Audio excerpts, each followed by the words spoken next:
അച്ഛ ഒന്ന് വന്ന് കഴിക്കച്ചാ. നല്ല ലഡു ഉണ്ട്, ജിലേബി ഉണ്ട്, ഉണ്ണിയപ്പം ഉണ്ട്, പാൽപ്പായസം ഉണ്ട്. ഒന്ന് വന്ന് കഴിക്കച്ച പ്ലീസ്. നിങ്ങൾ അന്നങ്ങ് പോരീന്ന്.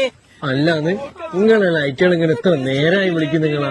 നിങ്ങൾക്കൊന്നും പോയി തിന്നൂടെ അത് പറഞ്ഞു. ഈ കള്ള നായിന്റെ മക്കളുണ്ടല്ലോ, ജീവനുള്ള കാലത്ത് ഒരു കഷ്ണം ലഡുവോ ഒരു കഷ്ണം ജിലേബിയോ തിന്നാൻ നോക്കിയിട്ട് അതിന്റെ സമ്മതിച്ചിട്ടില്ല. ഷുഗറാ എന്ന് പറഞ്ഞിട്ട്.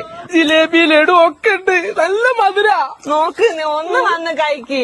ആ നെഞ്ചത്ത് വരയും വച്ച് നിൽക്കുന്ന കുരുത്തം കിട്ട സാധനം ഉണ്ടല്ലോ, ഒരു കഷ്ണം ജിലേബി ഞാൻ കട്ട് തിന്നേന് ഓടിച്ചിട്ട് അടിച്ചതാ. നിങ്ങളങ്ങ് വന്നൂടേന്ന്. ഇന്റെ മുഖം ഒന്ന് നോക്ക്, പാവ ഉണ്ടാവും. ഓളെ കണ്ടില്ലേ? ഓളെയൊക്കെ ഏതാ സാധനം എന്നറിയോ? ഇങ്ങ് പോരെ അതിലേക്ക്. അച്ഛ ബാഹുബലിയായിട്ട് ഒന്ന് വന്ന് കഴിക്കച്ച പ്ലീസ്. അല്ല ഇന്നാരും വിളിക്കാനൊന്നില്ലേ? എന്റെ ആയിക്കില്ല, ചിങ്ങം 3-നാ ഓല് ലഡു വാങ്ങാൻ പോകുന്നുള്ളൂ. ഒന്ന് വന്ന് കഴിക്ക്.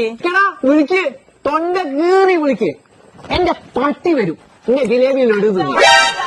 എന്റെ പൊന്നു മനുഷ്യന്മാരെ, ഞങ്ങൾ ആത്മാക്കൾക്ക് നിങ്ങളോടൊരു അപേക്ഷയുണ്ട്. ജീവിച്ചിരുന്ന കാലത്ത് ആ ഇഷ്ടമുള്ള ഭക്ഷണങ്ങളൊക്കെ തന്നിട്ട് സന്തോഷത്തോടെ അങ്ങ് യാത്രയാക്കിയിട്ടുണ്ടെങ്കിൽ ലാസ്റ്റ് കിടന്നിട്ട് ഈ കൈമുട്ടി അച്ചാവ എന്ന് പറയണ്ട എന്തെങ്കിലും ഒരു ആവശ്യമുണ്ടോ?